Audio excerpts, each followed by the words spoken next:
So welcome everybody. We're super excited to be coming together for our very first Catalyst session as a cohort and to welcome Roshanda Cummings. She is joining us from Impact HUB Oakland. She is a vibrant social entrepreneur that I have had the good fortune of working with a number of times. So I was super excited to invite her in to be one of our first learning catalysts. She does a lot of really cool projects that I hope she'll talk about today on the call a bit, so that you can hear about the good work that she's up to. And she's going to also help guide us through a teach on crafting powerful questions. If you go to the bottom of the Zoom thing, you'll see the chat box. Scroll your cursor over that and open that. If you scroll up to the top of the notes, you'll see a Google Doc link. If you click on that, then you'll see our shared notes document, and we'll be taking notes there collectively. So feel free to contribute in the note taking, or if it's too much information and you just want to be present on the video, feel free to do that as well. So yeah, we're super excited. I just want to give you a sense of the flow, which is at the top of this document. You'll see right now we're here at the welcoming, and now we're moving into framing and flow. Matthew's going to share with us about the intention of catalyst calls for just a few moments, and then we're going to go into a full group check-in where we're going to get a chance to each contribute our voices and introduce ourselves to the group. And we'll then move into an orientation that Ashley will host about what's happening right now as you're entering into the learning journey. What are the things to expect and how to orient you and ground you into the resources and materials that are currently available to you. And then we'll pass the baton to Roshanda to do this powerful questions teach for you guys. So, and I see Francis Rose just came in, so welcome. Sir, I don't know, do you see a chat box thing here at the bottom? If you click on that, go ahead and scroll up and you'll see at the very top there's a Google Doc link. Okay. Okay. So without much further ado, Matthew, if you would just give us some understanding around the intentions of catalyst calls. Happy to. Thank you, Dana. And if you, for those of you that are on the phone, when you're not speaking, if you could please mute your phone call, that would be great. So catalysts, we are lucky here at Mycelium to have a really rich and diverse network of thought leaders, experts, professionals that range from social entrepreneurs to impact investors to biologists to cosmologists, etc. And one of the things we do, using the metaphor of mycelium, is transferring information and nutrients through our ecosystem, which is a learning ecosystem. So today, Ro is one of our catalysts. She's bringing nutrients to our community, and we have probably about 100, 150 other catalysts in our network. And some of these are designed in, some of these catalyst offerings are designed in through the course of the journey. And then others will be optional. We really want to be responsive to the learning needs of our community. So we'll notice that certain needs are coming up. For example, money was an issue. Money was coming up for a lot of people in the last learning journey. So we brought in a person, a catalyst, to offer a catalyst series on limiting beliefs around money. So throughout the course of this journey, we really solicit your feedback and what you're wanting to learn, because we can be responsive and we can call in different catalysts to meet those learning needs. So you'll learn more as the learning journey continues, but that's the role of the catalysts in a nutshell. And then when you start talking like I just did when it's muted, you'll start to notice that, that your mute button's in. So if you start talking, just make sure you unmute yourself. Thank you, Matthew. So now we're gonna move into a check-in. And check-ins are really to help us become present with each other and to ground into this moment in time together, right? We've all probably been running around, having our full days on the East Coast. You're moving towards the end of your day. So a lot has happened. So this is just a time for us to take a moment to become present, to each person get an opportunity to share in the center with each other, and to get to know each other a little bit. So It's going to be a brief check-in where each person will have about 1 minute per person. And we're going to answer a few questions. The first one is, what is your name? Where are you located? And why did you say yes to Mycelium? What is it that attracted you or brought you here to Mycelium? When we're doing a check-in, we ask you to speak from the heart, to give all of your attention to the person who is speaking. So not to necessarily think about what it is you're going to say. Just be super present with whoever's speaking and what it is that they're saying. And to also speak with intention. So it's not a chit-chatty space. It's a space where I like to use slam poets as a metaphor for checking in, where people are taking precision with their words and using brevity to get their point across. So for our check-in, I have a talking piece. We use a virtual talking piece. And here we have the world, our beautiful earth here as a talking piece to pass around. So when you're doing your check-in, just say, I'm ready, I'll take the piece. And when you're finished, just say, I'm finished, and I'm going to put the talking piece back. And that way the next person who feels ready to talk knows that you're complete and ready to go. Okay, so without much more talk, I'm just going to put the piece in the center. And again, the questions are, what is your name? Where are you located? And why did you say yes to Mycelium?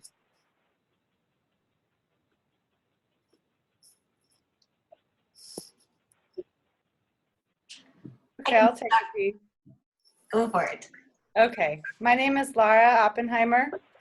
I'm in Chicago, Illinois, where it's snowing right now and it's really cold. And why did I say yes? I said yes because I met these awesome folks at the Art of Learning in Asheville, and I'm really moved by the mycelial model for life and learning and economy and all good things. We should let them flow and be nourished by them. And I'm ready to make some really clear changes in my life, get rid of stuff that's not working, and really bring in the positive good things. And I need a lot of help to do that. And I like the fact that this mycelial model brings in a lot of help and a lot of other people out there that are doing the same kind of work. So we can challenge each other, we can support each other, and we can witness each other. That's why I'm here. I'm passing it back.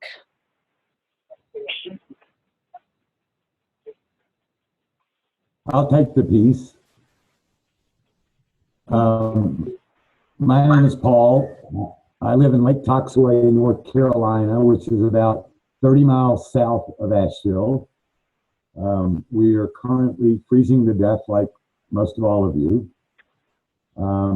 I said yes. I've known about mycelium for a few years now, and I said yes because I feel my life is ready for some kind of major change. And to be quite honest, I'm somewhat petrified. But the fact that the program is there and it creates accountability for me is extremely important. And I pass the piece back.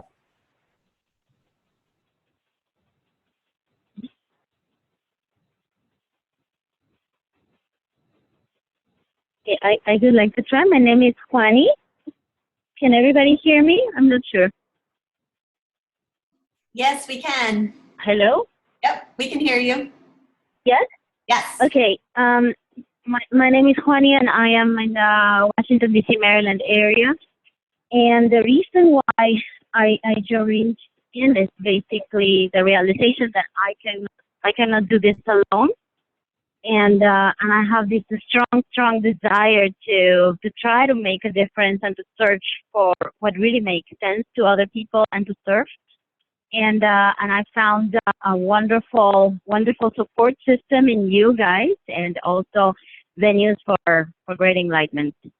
I also would like to just extend the joyfulness that I really feel in the group after reading the bios of everybody, after seeing the profiles and all the emails that we get. That it's so encouraging to see that even though we do not see each other, we really can feel that we're on the same path. So thank you for that.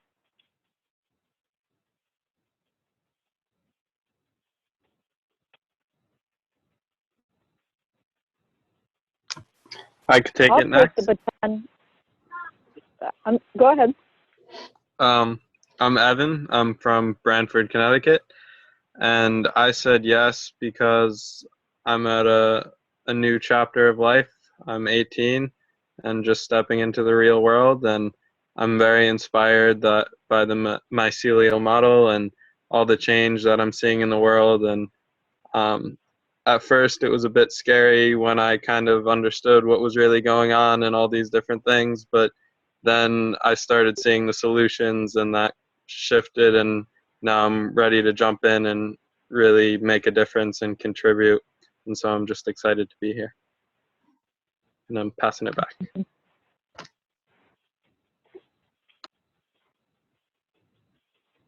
Hi, this is Jill. I'll speak next. I'm calling in from Michigan, and yeah, it's cold. It's very cold here.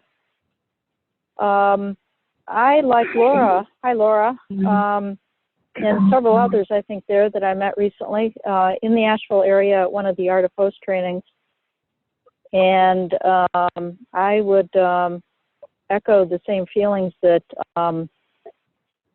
what Mycelium is doing. I'm beginning to kind of catch on in the world now that for me personally, it's I think going to be a really, really good learning model at a time when I'm at a juncture in life. I've retired from my my profession of many years, and it's now time to learn about myself. And through similar meetings with Art of Hosting that Mycelium taught in the fall, about which Mycelium taught in the fall, I learned that this kind of face-to-face interaction is really so different and special and good for learning for me. And I just want to be a part of the whole thing. As someone said, I want to be challenged. I look forward to the challenge, and I've never sort of heard or seen of such support possible. So I'm really looking forward to this. Who knows what the outcome will be, but it's going to be very interesting, and I think tons of fun. So glad to be on board with y'all. I can take it now that I remembered to unmute myself. My name's Watson. I'm in Birmingham, Alabama right now, and I don't think it's probably as cold as where you guys are. I said yes to mycelium because I love a good metaphor, and the mycelial web is something that really resonates with me. But more broadly, I think it's something that is going to be providing me with a really nice reflective space and clarity, which is something that I need moving forward with the vision that I have right now. So, passing it back.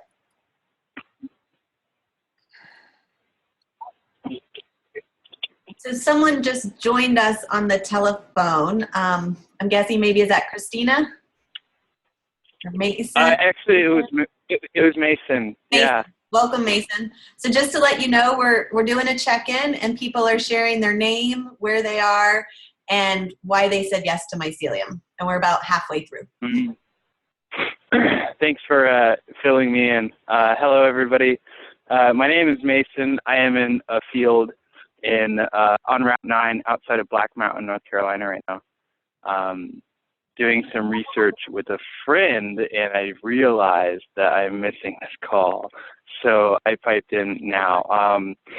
Why I said yes to this journey. I feel like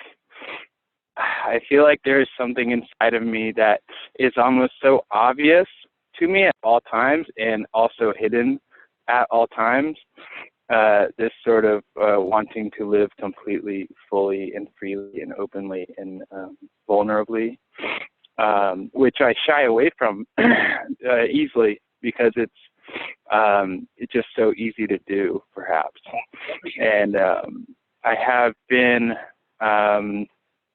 called on several occasions to, I don't know, own up to it. And this is definitely this is one that I see the possibility in and the timing to be perfect in my life as far as developing something and having the accountability to develop it, and everything else hopefully will fall into place as I go, and open up to the journey. I am thrilled and scared and just, yeah, very much so excited to be with you guys, and I have so much gratitude for this. So just open to the opportunity. We'll see what happens. That's about it. Anything else? You got it. Thanks. Cool. Yeah. And the other thing too is to just mute yourself when you're not talking. Oh, right on. Okay. Cool. Thank you. Peace is back in the center. I'm ready. I can take it. Hi, my name's Anu Sansi. I live in New York, New York. And I said yes to Mycelium because I'm looking for a community in which I can explore what I'm going to do from here on out in terms of my professional life, but obviously that goes deeper. And I met Matthew and Ashley personally in November at the Art of Hosting, and I thought that they were people that weren't afraid to ask the hard questions and weren't afraid to answer my at times challenging questions, I think. So that's why I'm here.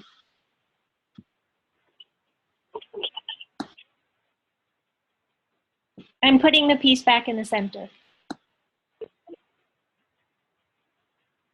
I can take it. I'm ready. Hi, everybody. This is Cortina, and I'm joining you all from Asheville, North Carolina. And I said yes to Mycelium because I feel very intuitively that 2015 is going to be a very pivotal year in my life, but I also think a lot has shifted globally. And I think that this is the perfect season to get rooted and to just be really intentional about how I'm connected to my community and how I can best use my strength to continue to be authentic as an individual and in my work and how that shows up in the world. So I'm very excited to be here on the call with you guys and to go through this journey with you. I'm putting the piece back in the center.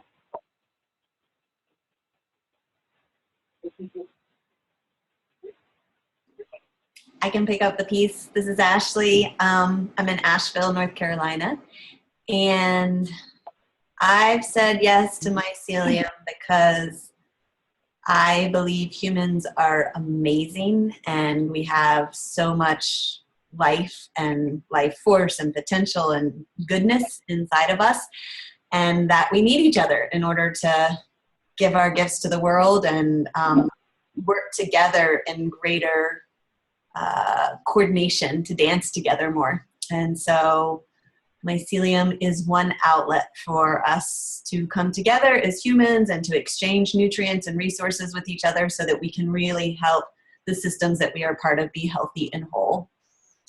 And it's an honor to be here, and I'm thrilled to see all of y'all on this screen in front of me. Pieces back in the center. I can take it. My name's Taylor, and I'm in Asheville, North Carolina. And I said yes to Mycelium because I want added connection, support, nutrients along my own journey of self-inquiry and the internal and external paradigm shifts that are often uncomfortable. I feel like I'm really in pretty big time, both personally and professionally. And I'm also looking for support with a specific project. So the accountability, support, inspiration, connection, and awe. That's why I said yes. Thank you.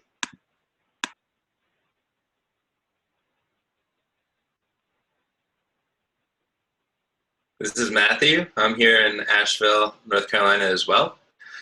I said yes to Mycelium because through my life, I've learned that I live best through experience and through relationships. Certainly it's important the caliber of humans that I'm in those relationships with. So I'm really excited. I know that Mycelium attracts high caliber humans that are courageous and have capacity to do really amazing things. So I really believe in learning and growing and becoming, and I feel that that's best done with a community of courageous, sometimes crazy, ambitious, fearful, vulnerable people like all of us here today. Peace back.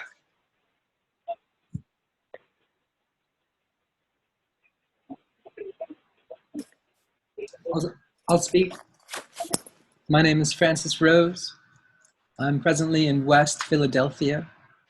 I have said yes to Mycelium because it is a network of assistance to help growing, learning, processing, and I think coming from a place also of deep understanding about the paradigm shift that I hope to be propagating myself in the world.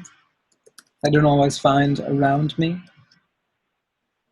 Grateful for this larger container to hold it all. Thank you. Peace back.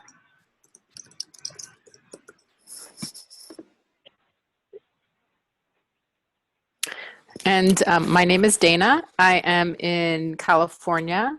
And I said yes to Mycelium because I think we need to be experimenting in new ways of being together. That lots of ways that we've been doing things in the world are not necessarily supporting us to step more into the potential that is inside of us. And so I think that this is a place for us to really deeply step up and into what it is that's calling for us and the potential that resides in us, and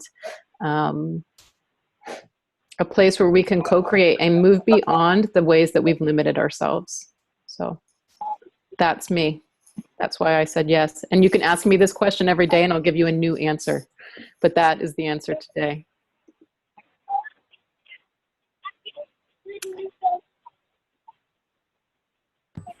So I think, is there anyone? Oh, Ro. Me. Ro, you need to check in. True. Last one. So let me know if there's an issue because the video part of it's slow.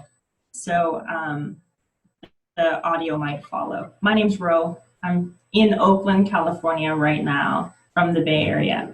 And I said yes to Mycelium because I like saying yes to Dana. And I know what she is committed to and passionate about. And that is building the capacity for new leaders in a time that needs it more now than ever. And so the little details of Mycelium, I'm not totally clear on, and I don't need to be. I know that with folks like Dana and Matthew in this work is a place that I want to be. And I am more than happy to give and contribute whatever I can. Thank you. Wonderful. Thank you, everyone. And yeah, we'll get more tastes of Ro and everybody else as our time keeps going. So what we wanted to do first was to give you a sense of a bit of an orientation of some of the things. You've had emails come in, maybe you've talked to your learning partner already, but to just kind of orient you as to this journey that you have said yes to. So I have a little slideshow, and for those of you that are on the phone, I will make every effort to talk you through it as well. All right, and can you see, are y'all able to see? Let's see who I can see. Taylor, are you able to see it? If you can nod. Okay, you're the person I could see on my little screen. So, Ashley, let me jump in really quickly. If you see like only half the screen, take your mouse and scroll it all the way to the right of your screen, and you will kind of move the entire screen over until it's centered. Right back at you, Ashley. Great, and I can't see everyone, so if something's needed, Matthew, jump in anytime, or anyone jump in. Will do. All right. So welcome to this learning journey. We will give more details at the opening retreat, but we're trying to just give you little tastes along the way so you don't get overwhelmed by information. Matthew and Dana and I are your core learning facilitators, and truly we are honored to be on this journey with you. The whole application process, we've just been in awe of who each of you are, and I'm really excited about this time together. Matthew, who you've had a lot of contact with up until this point, his role shifts to holding space. He's an incredible support in all different ways. He'll come in ninja style facilitation in different places, and he's your go-to person for the economic process, and he'll also be supporting us in strategy and design. Dana and I are your two learning facilitator guides for the journey. So we're here to answer any questions you have along the way, to orient you as to where we are in the journey, what's happening, and to provide individual support whenever we can to you and your journey. We also have the practice groups that everyone should know when their practice group is, and Annie Price will be joining us for the Asheville practice group. She and I will be facilitating that together. And then Matisse Haynes will be joining us for the Thursday morning practice group. And then Dana and I will be on the Tuesday, I think is when that is, practice group. And then we also have some other facilitators that will be joining us at the opening retreat. So Kate, Akua, Kat, Maureen, Zell, Amelia. So this is kind of the collection of people that are hosting you as of this moment through this experience. And then there'll be other wonderful folks like Ro that'll come in throughout the time together. And then this is you, all of these amazing humans that are coming together. You know, it's amazing as the different life experiences that people have come from, the different journeys that you're each on, what you're wanting to get out of this time together. But the thing that everyone shares is you've all said yes to this journey. And you've said yes not only to a journey for yourself, but to joining this collective and having this other group of people that you're traveling through with. So here we are. We're kind of like birds swarming together, all of us that are going to be traveling for this next 3 months together. You know, sometimes we might fly off and be doing our own little thing, and other times we might be really in the fullness of this whole experience together. One of the things about us too, that we're all different, and also that everyone has really different learning styles, is one thing that is significant. And for us in designing this program, we've tried to design it in a way that will meet everyone's needs. So which might mean for some people, you're so relieved that we're giving you lots of information because it helps your brain know exactly what's happening. And other people are totally overwhelmed and wish we would stop giving you so much information. So just know that that's us trying to meet all of these different ways of learning. But one of the key things about the learning journey is that it is fundamentally centered around invitation. There is very little in this program that you have to do. Nothing is required. You know, the thing that, and even that, our invitation is that you really make this an experience that's going to serve you, that's going to meet your needs, that's going to be responsive to why you said yes. So there's going to be lots of invitations and activities that we'll send you every week. You'll be getting some. The invitation as a whole is for you to say yes to what calls to you. So, you know, you might take larger steps and therefore you want to step from one stone to the next. But know that you don't have to do everything. These are just invitations to you. This is what we call the learning labyrinth. And this is in your playbook. And this is a basic arc, starting with the saying yes and moving down around and back to the venture out. This is a basic arc that the journey follows. But more than anything, it's back to that invitation. It's a labyrinth. So at the center is why you said yes and what you're wanting to learn right now in your life.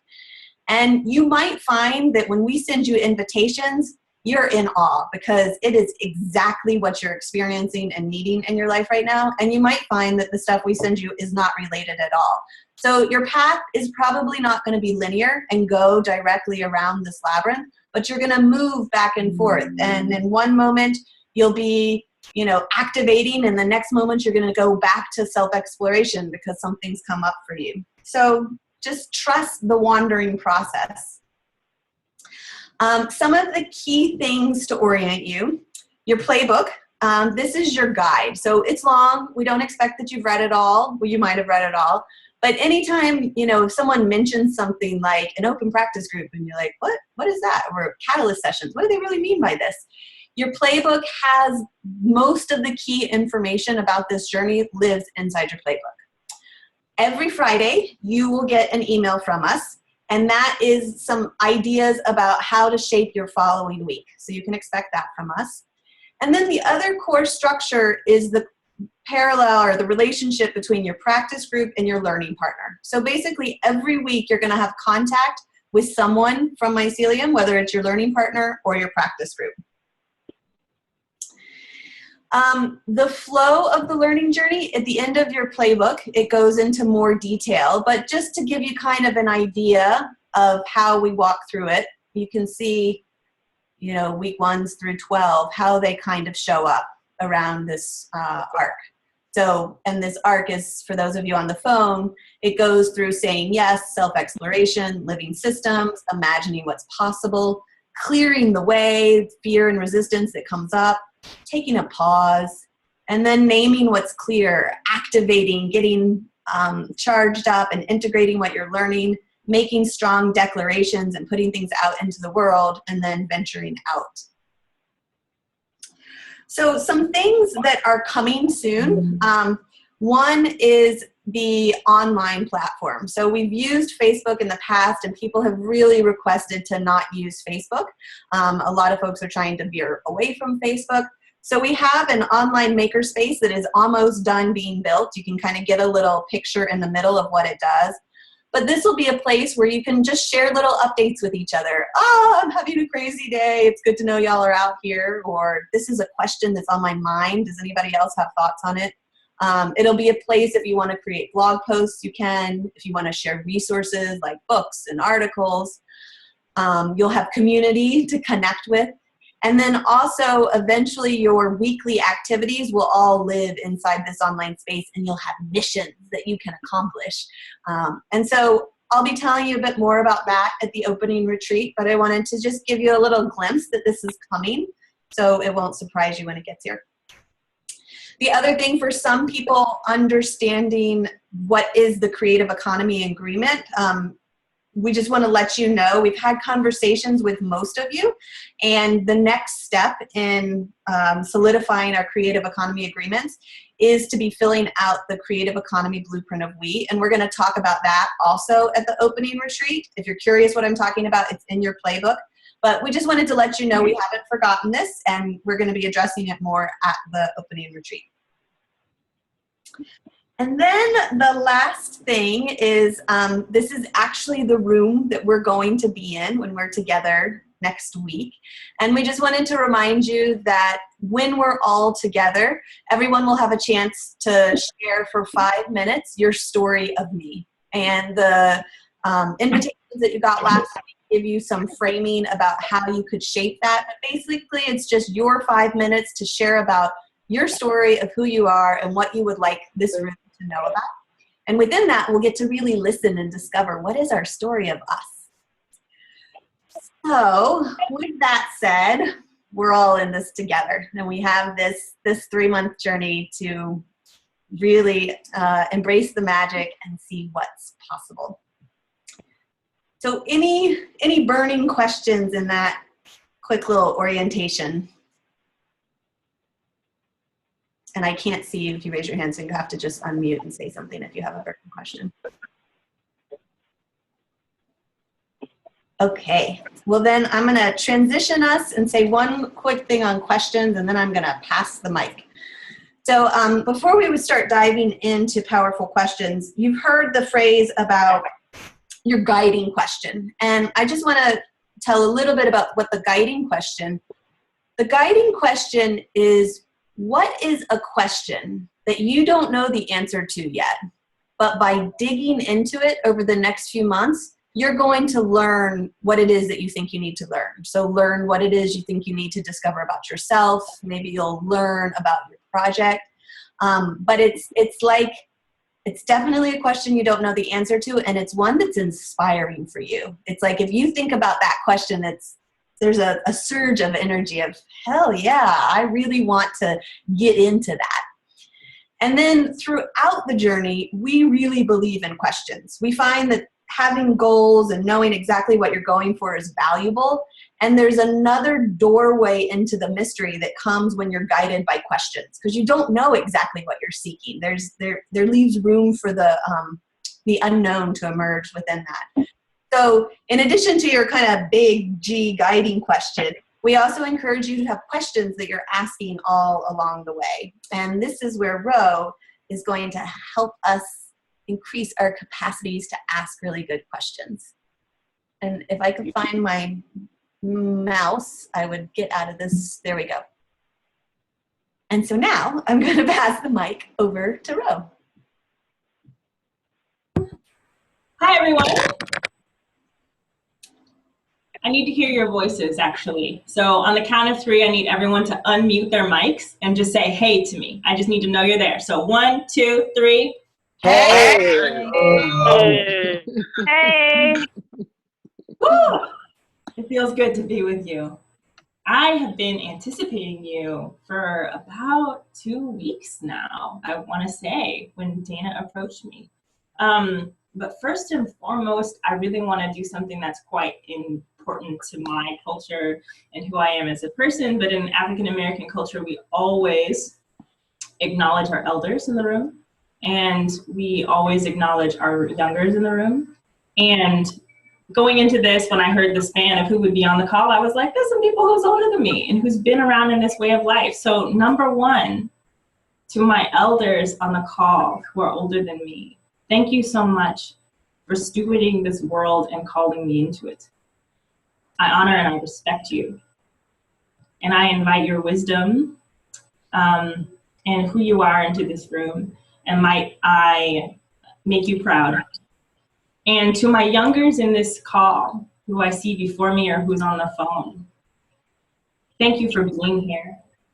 Thank you for coming at this time, the most important time, I think, in history. I am excited for what you will do, and if there is any way that I can help partner and create it with you, call me up. So, why am I doing this? I get asked to do this teach pretty often, and I'm like, I don't even know. I don't have any answers. Maybe I'm just drowning in my own questions. So I hear that some of you have been to an art of hosting training. Raise your hand if you've had a Art of Powerful Questions teach before. You have been through this. Anu? Who else? Anyone? On the phone, you can be like, I have. So a little bit about kind of who I am. Anyway, I'm just a really curious person. I've always been really, really curious. And it has helped me and hindered me in so many different ways, so much so where I was in 3rd grade. And I just kind of had an argument with my teacher, and I was like, why do we have to do math this way? I don't really understand. Like, why is it that everyone agrees that that is the answer at the end? So as you can expect, I'm completely terrible at math, and I'm better at other things. And I've been doing social research for much of my professional life, and I love a good question. And I've always loved a good question. And I was on the research field in Rwanda, and it was our responsibility to go to villages and kind of collect the concepts of what people felt like was their own development. What's possible for you? But this is East Africa we're talking about. This is not America. So when you ask a question, each question could be 45 minutes long. So we couldn't come out with a long survey. It was like we had to sit at a table and we had to go through the gauntlet and fight for why your question should be on that list. And as I was bumping around in a Jeep on the side of a steep cliff in Rwanda, on the way to the village, I thought to myself, I want to do this for the rest of my life because this work matters to me. And finding these questions. But before we begin getting into it and trying to think about where we are going a little bit, is that this is going to be a dialogue and inquiry between me and you. I am not offering you anything that you don't know already. I truly do believe that you collectively know what's going on, and we're going to build this thing together. And we'll see how it goes. But my first question is, and I need you to talk to me, so if you're on your phone or you're muted, just unmute and say me, and then start talking. Deal? So when you turn on the radio and you listen to mainstream hip hop, what do you think? What do you think of hip hop? First thing comes to mind. Talk to me. What do you think? Stories. Not as good as it used to be. Ah. Gangster. And next? I don't understand a lot. Soldier Boy. Soldier Boy. More. I need more. Telling it like it is. Social justice. Okay.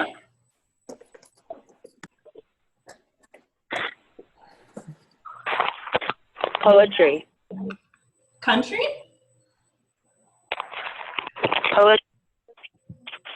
Poetry. What is it? Poetry. And so maybe if I ask another question, in what ways can hip hop be used as a powerful form of communication? Talk to me. It reaches an audience that, like somebody who's just giving a lecture or a talk or running a workshop wouldn't necessarily, reach. Mm-hmm. Messenger of truth. Okay. Hip hop is so fun. It's fun and can possibly invite other people to a good time. Yeah, it's a big party. A few more? It invites movement. Invites movement. Perhaps releasing. Say that what again. was that one? It's another addition to the dance of life. Okay. I was going to add positive aggression, perhaps. A good way. Positive aggression. A lot of freedom. Freedom. Definitely freeing being in hip hop. So I'll talk to you a little bit why that question came up to me and invite you actually into an inquiry I was on this morning. I was on the bus to work, and there was a younger sitting across from me from another decade. I want to say the end of millennial, maybe Gen Z. And he was playing this music I hated. I could just hear it coming through his speakers. It was so loud, and it's just like not my hip hop. Like my hip hop is Talib Kweli, my hip hop is Common, my hip hop is Kendrick Lamar sometimes, but it was not what this kid was listening to. And I was sitting there grumbling to myself about all of these, I don't know, just crap and beliefs that I had about his music until a question occurred to me. And it occurred to me so softly and so sweetly that I had to pause to myself, and a smile came to my lips when I thought about it. The question that came to my mind was, what does the hip hop, the mainstream hip hop now, say about our society? And what needs might the youth be trying to express to me that I'm not aware of? I was like, wow. I had to take a breath, Which brings up another question for me that I have for the group, and you have to talk to me. What does a good question feel like? Exciting. Sometimes it can be scary. Scary.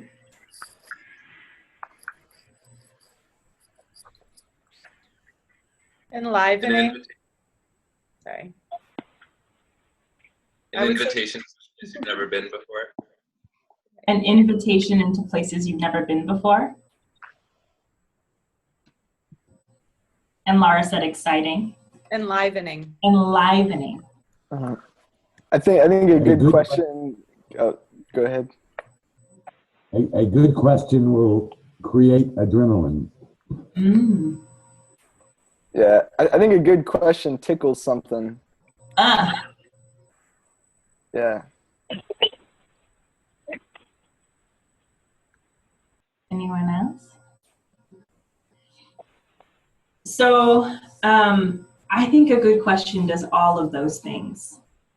And I love when I'm on to a good question, as I know you do, and feel everything just kind of pivots for me when someone approaches me with the respect that's required to ask me a question that tickles that place that I can't even articulate, or that excites me and yet scares me, that invites me into new ways of thinking. And so the framing question for this conversation that we have today is the question that I came up, I was like, all right, so as change makers, what do we need to know about the power of our questions? Does it have an impact on what we do? And if so, how? And how can we think about them a little bit differently, perhaps, if needed? And so when you think about society these days, why don't you think, there's an assumptions question, but why don't you think we ask better questions? What's up with that? Not interested in the answers. Oh, not interested in the answers. Complexity, maybe the issue. More about that.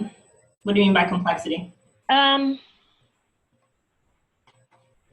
maybe whatever the issue is has so many different layers to it that it requires the other answer I thought of was laziness. Mm-hmm. And maybe sometimes, like, if you pick like a social issue, right, or something like some policy issue, that it's just there's so many different, there's no simple answer, so there's no simple question sometimes. Okay, so that there might be a little bit too much complexity. Are you saying that then it would be hard to craft a good question to enter into that, or is it more like an aversion? Like, I'm not even going to go there. I know it's complex, so I won't ask. I think it's exciting and fun, but I think, I think it's probably a common response of like, oh my God, I don't even want to deal with this. Mm-hmm. Okay. I think a lot of people don't ask questions because they are not ready for the answers. Similar to a little what we heard earlier. Mm-hmm. Not right. I think, go ahead. I'd say that most people don't want to create a change, and they're more comfortable staying with what they know and what's already there, even if they don't like it, than asking the challenging question to spark something new. It feels comfortable to not know. I think some of it is information overload and lack of stillness with our own thoughts, our own ideas. That's real. That's real. One more? I really love stupid questions. The ones that people like are afraid to ask, not because they're challenging or struggling, because it's like, we already went over that. So I think though that like with this idea of progress and everything, like we've already gone past all of these, like these things about civil equality and stuff like that. Like there's no more racism or something like that. Why do you even need to ask that question? I think good questions are sort of like, not like timeless, but they keep getting pulled back toward them. And they often hide beneath stupidity. I was actually asking my partner a stupid question last night. I was going to bed and I heard birds outside at 11 o'clock. And I was like, do birds dream? And he's just used to my questions like that, where I'm like, what about that? What about that? I think it's all of those things. And I think a big connection underneath what I'm hearing is a lot of it that's like basically fear, like an overwhelm, a resistance to, an avoidance to. Some other offerings that I have is like, maybe you're just thinking about the society that we're in, right? So Western society, I think it would be fair to say is that we are like the right answer society. We need to know the right answers. So you picked Mycelium and something like Mycelium because the educational model is just a transition from the way that we've been learning. And the way that we've been learning, you've been in it, I've been in it, is rote memorization. I mean, we get evaluated on how much that we know. And if it doesn't quite fit into that little box, that little answer, I don't know, I'll give you half credit. but the rest of it's kind of wrong. Instead of a completely different kind of approach, which is cultivating the right questioning and the right inquiry of experience. And then the other part of it is that quick fixes, I think specifically in this society, are a lot easier, more comfortable than deliberation, than slow deliberation. So we live in a really, really fast, rapid pace sort of situation, and we need, especially with the way that we go and the frequency that we go and how we're like Protestant work ethic, things done, and got to prove our salvation, as it were, as people, and that we're worthy of being alive because we can work, and we have to fix. There's nothing that outside of Eastern traditions and more African traditions and indigenous culture traditions that would invite us into meditation, invite us to think. And also, if you think about the work that we'll do, I mean, our youngest is 18, I think, on the call. But when you get into the workforce, authorities are paid to know. I didn't pay you all this money to sit down and frustrate me with your questions. I need you to know what's up, and I need you to shift it for me, because things are broken, things just aren't working. But in that, and I wrote a little note here, so leaders, we believe that leaders are those who are paid to fix problems, but not to foster breakthrough thinking. And so if now was a time to ask better questions, what with this intersection of lots of different really scary, wicked challenges, now would be the time. Because with that deep attachment to the answer, any answer, we have inadvertently thwarted our ability for creative thinking and for fresh perspectives. And so moving into it, thinking about it, all right, it's like, okay, a powerful question, those that actually, we take time and we're thinking about what's really going on here and how do we frame it. It's a lot of these different elements. It's invigorating, it's challenging, but it's also really simple. Sometimes a stupid question is a super good question. It's penetrating, it's reflective, mostly values-based. It tends to be going to there.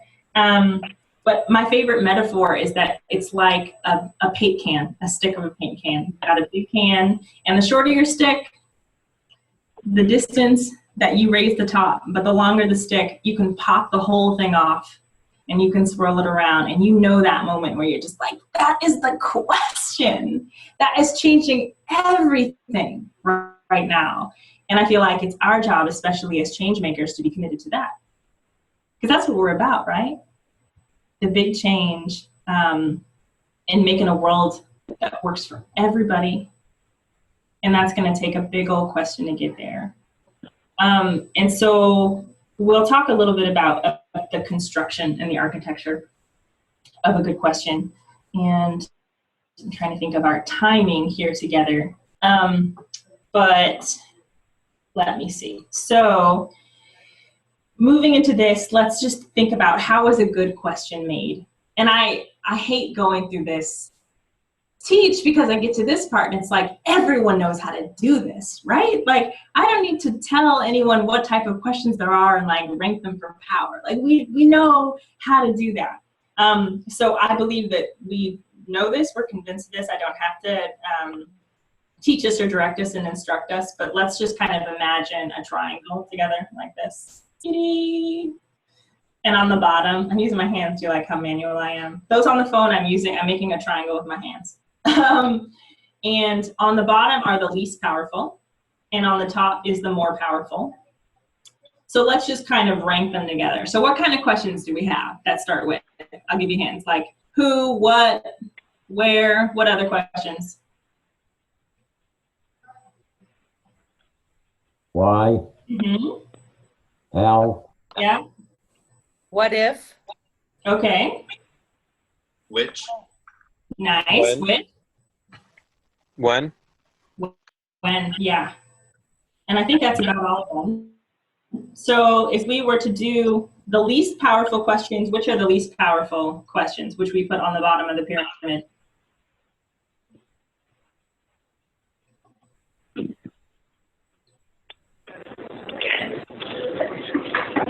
Yes, no questions? Who, what, when? Okay. And towards the bottom, what about which one? Or which order? Yes, no questions. Powerful or less powerful? Yes, no questions are pretty easily dismissed, so I would say less powerful. Anyone else agree? I guess it depends on the specific question, maybe. Like how and what context? Yeah, that makes sense. But just in general, pretty powerful. Or like, yeah. You don't get a lot of information. Yeah. Or qualitative information. What would we say is the most powerful question that we could ask somebody? Why? Why? Why not? Oh. Why not? Why? I love it. So on the bottom, we would say that which thing do you like? Or yes, no questions is on the very bottom.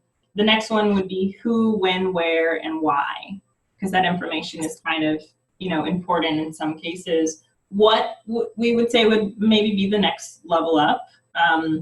What kind of music do you like?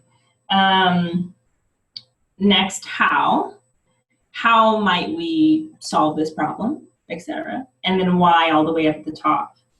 And just a little note about the why is that why can be implicating in so many different ways. And the story that I love to tell is, say, for instance, you have a lover and you told them to do an errand for you, and you see your errand still kind of sitting there at the house. And then they come back later the next day and you kind of just ask them like, so why is that still on the counter?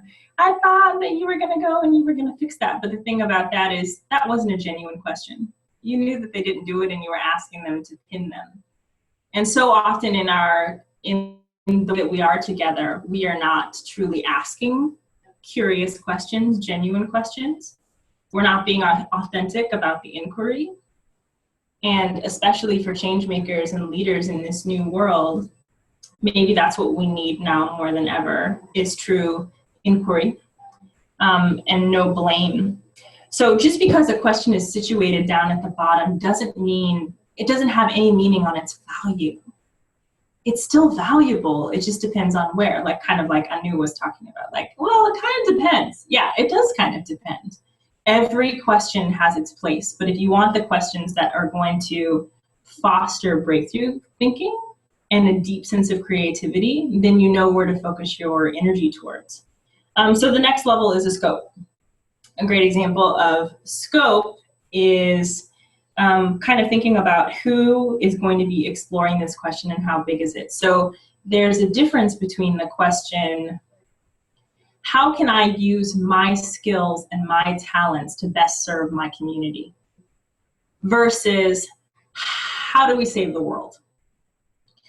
So one, you know what you're talking about. You know where you are. You're specific enough where you don't feel overwhelmed, versus something like, how do we change the world and how do we fix this? I don't know about you, but I get into panic. And I know you have seen that question or been in a room where someone asks you a question like that and you just kind of like freeze, like, I don't know where to go. And so finding the scope of our questions are really important. And so on the learning journey that you are going to be in, I'm curious about your scope.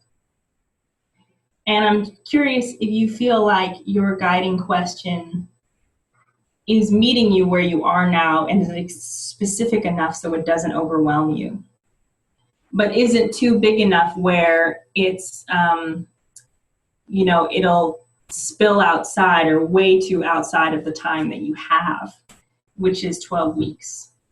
What might be a more helpful scope? to really help you discover and deepen into the work that you're doing, but also who you're going to be at the end of these 12 weeks. The last one of a few things that I'll talk about here is assumptions. So every single question has an assumption. The question is, does that assumption get in the way of your inquiry?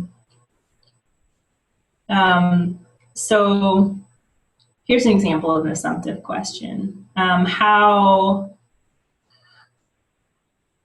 How can we get people to appreciate this community garden and take care of their community? What's the assumption in that question?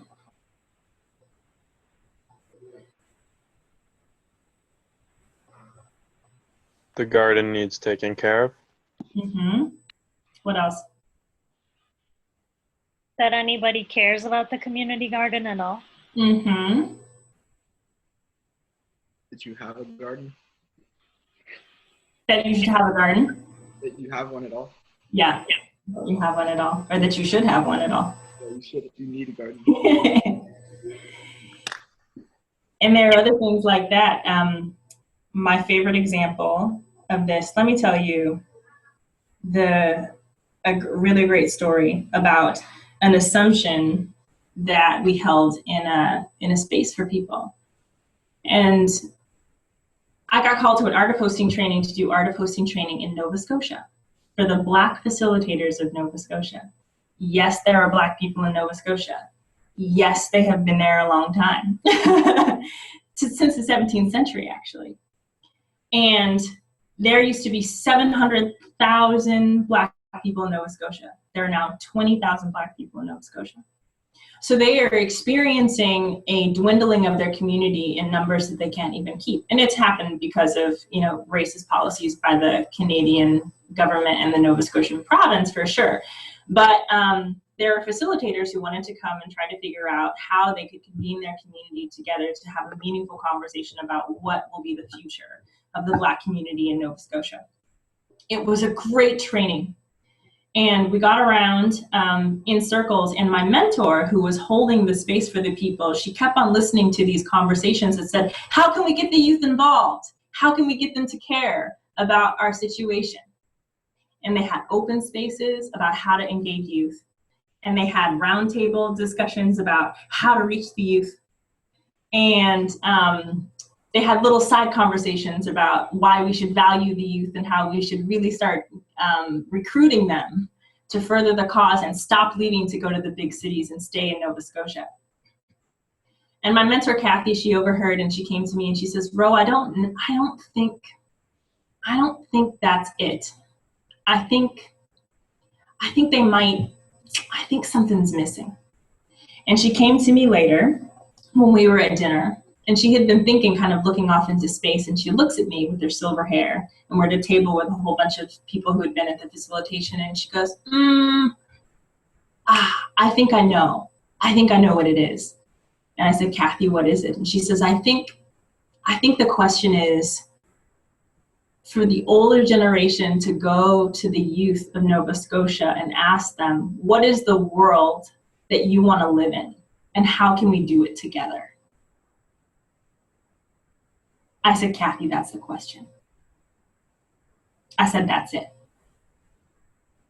Why is that a powerful question? Because the assumption was that the youth did not care, and that they could not be engaged, and that they could not be wrangled to do the adults' bidding. And the other question is a posture of humility and of ultimate curiosity and of partnership. And so when we take the time to look at the questions that we are crafting for ourselves, I wonder what assumptions are in our questions. And I wonder if we have looked at them or analyzed them lately. How do you find the assumptions in your questions? Ask somebody. There is a tenet in art of hosting that says never host alone, and there's a sub-tenet that says don't craft questions alone. You don't know what you don't know. And you think your questions are great. I have been there. I think my questions are great. And my questions, are not great very often. I'm constantly calling Dana and be like, Dana, what's about this question? And you have to do the same thing. And it would help to ask another person, what assumptions do I have in what I'm saying right now? And if I had a completely different worldview and belief system, how might I approach this differently? And I wonder what would happen in the reframe for you if you would discover something that you didn't see before.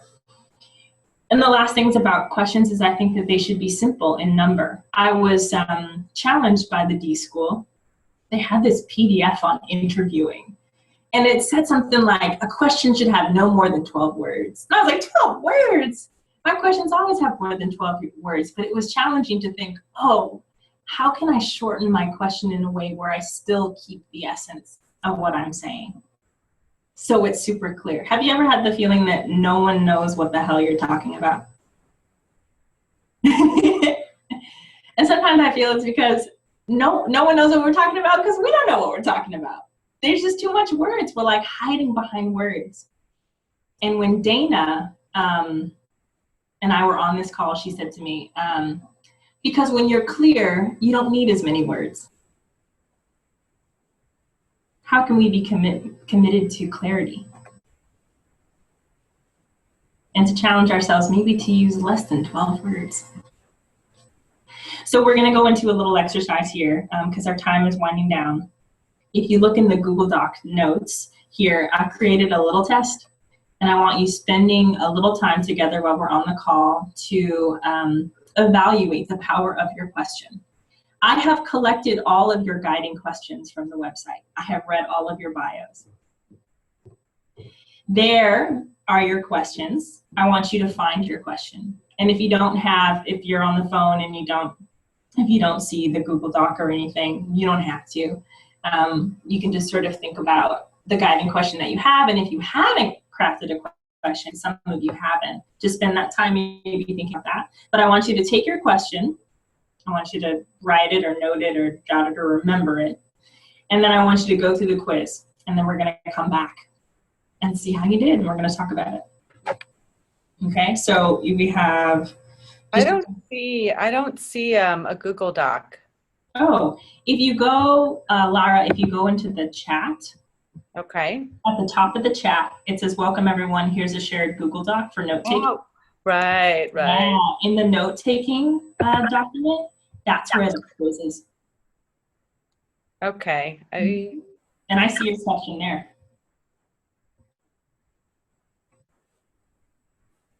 So go ahead, we just have a few minutes. Let's spend 5 minutes on this. It should be quick enough to do in 5 minutes. And then I'll call you back in 5 minutes and we'll kind of like wrap up together.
2 more minutes.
Okay, finish up your last tallying if you haven't already.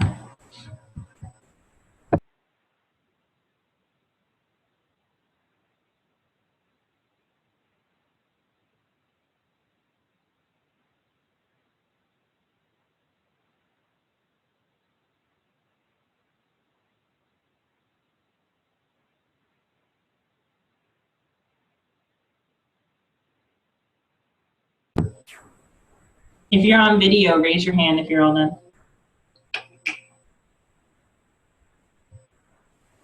Cool. Lot of space. This is so wonderful. All right, so talk to me. How was that for you? What did you discover?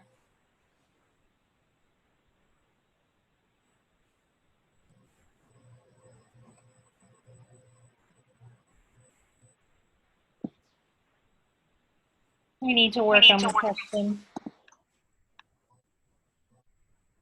That's what I discovered. Would you repeat that, please? I just said what I discovered is I need to work on my question, like change it, tailor it.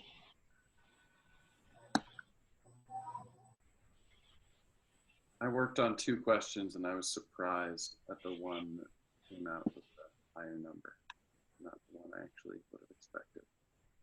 Can you speak up a little bit for us, Taylor? I actually worked on 2 questions just to see, because I had a couple I'm thinking about, and I was surprised through this metric which one came up with a higher number. It was not the one I expected, so it kind of made me tilt my head and think, think about the questions I'm asking and if they're generative or if they're just comfortable.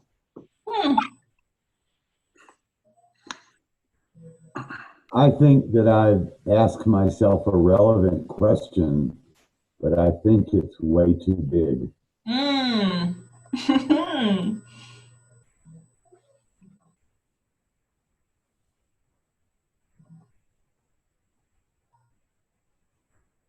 I wonder if I'm a poor judge of my own question. Fascinating.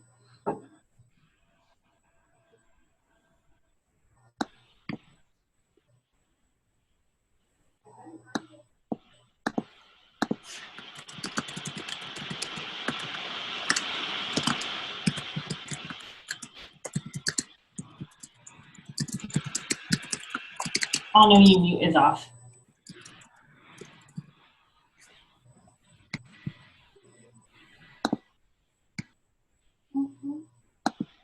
Any other reflections? Yeah, I realized just sort of how in terms of wording, how unclear my question was, and how, yeah, trying to get some clarity could potentially help me in reframing it. But in my head, I was like thinking, like, I have the stuff of it in there. So I wasn't actually going through this honestly. I was like going through with more like the juice that was floating around in my head than the actual question I had written down. So, but Yeah, I need to make that juice into something in the paper better now. I need to direct it. Yeah, direct the juice. Yeah, I hear you. One more.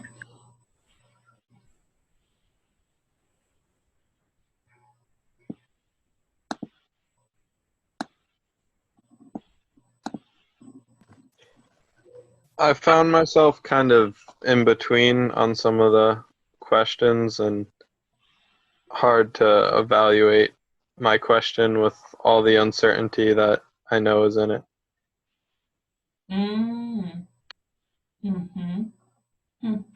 I wonder about that, and I wonder if there is a way to, my sentence just flew out of my head, it's amazing. I wonder if there's a way to frame that uncertainty in a question a little bit, if you can be more particular about that and kind of invite it into the center of it. Maybe what are things that I can do to become more clear? You know, it's something as simple as that, which invites all different types of options. And so in the few minutes, and maybe I'll just sort of ask Dana and the facilitator, so we have 8 minutes technically left on the call. And I know that we want to have a time for a checkout, but also I know that there could be more like curiosities and questions that might be in the space or on the call together. What do you feel would be best? Do we check out now or take a few questions? Yeah, I think it would be good to probably take a few questions. I think, you know, just one thing I'm thinking about is just the evolutionary nature of a powerful question. I think as you move through the learning journey, one thing that's common is that they evolve and change. And I think just being open to that, to whatever's wanting to emerge attitude, and not holding too tightly to the question. And I think, because Dana and I talked about it, and I was just being very vulnerable and very open, and I'll be very vulnerable with you of both. My shadow side is perfectionism. And I am a researcher. I like devour information. So for me, when you pair that analytic sort of side with the perfectionism, is a perfect ground for disaster. I freeze myself all the time with trying to find the right question. I mean, it literally plagues my mind. And Dana was like, just let it go. And I was like, I can't let it go. It's not the right one. And so what she invited into me was like, how do I form a question that serves me now? God, that's a good question. And I'll also open it up. I mean, this is a collective conversation. How do we form a question that serves us where we are right now? What are things that we could do? And also, if you have other questions, this is the space to ask that as well. We're in the pool of questions. Or maybe making your question specific, more concrete.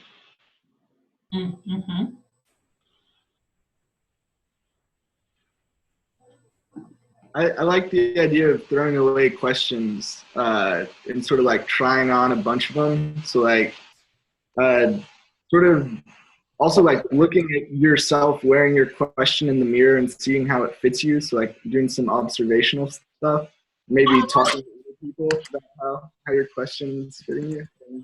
I love it. I'm going to do a quick screen share.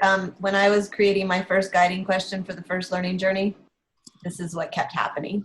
And for the phone people, it says, my evolving guiding question. Just when I think I found it, another one glides by. That notion of trying them on. Thank you, Ashley. That's awesome.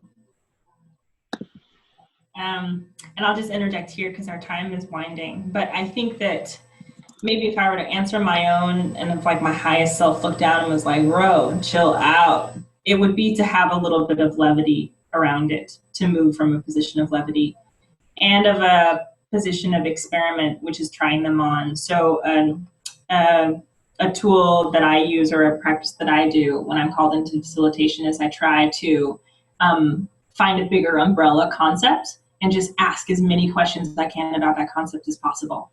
And then I bring other people into it and I say, what questions seem most relevant and most powerful to get me out of my head and into feedback. And then we're able to pick one, and then we start the exploration, and then we know when it's time to pivot because the time and the situation tells us, oh, this is not quite it, and that's okay. And so I'm just so thrilled to be on this journey with you and to give you this little that I can offer, and to be in the experience of being in the real work, which is the questioning and not the data analysis.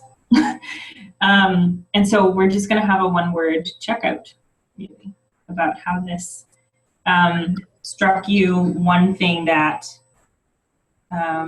yeah, I think the checkout question is, in a word, what's one, no, I don't feel that's fair. Dana, do you have a checkout question? I want to say like, what's one takeaway, but you can't do that in one word. It's impossible. Sure. So maybe just take a moment to like take a deep breath. Take a deep breath, everyone. And just one word that expresses how you're leaving this call. Hmm.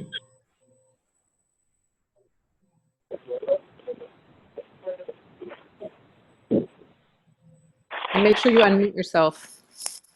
Curious. Echoing, curious.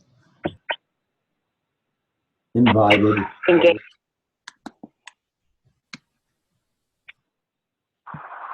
Investigative. In contemplation. Researching. Reflective.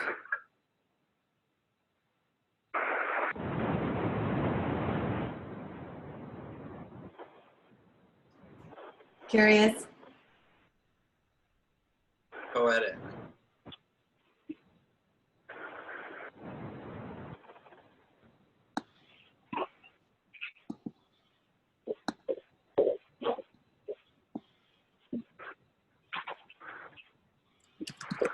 Inquisitive.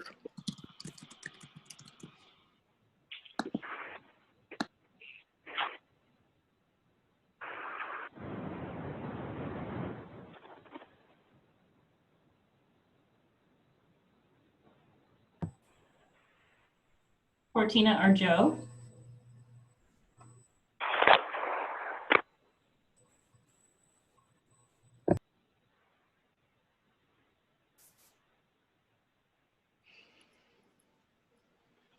Can you hear me now?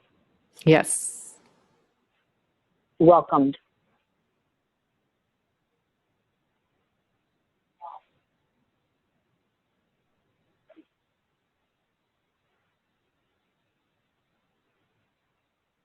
Cortina, did we hear you?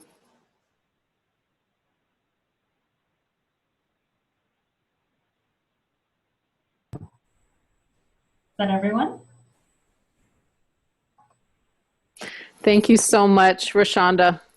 You are an amazing light in this world. Thank you so much for joining us. And thank you, everyone. This is like a little taster for all of us because we get to be together next week.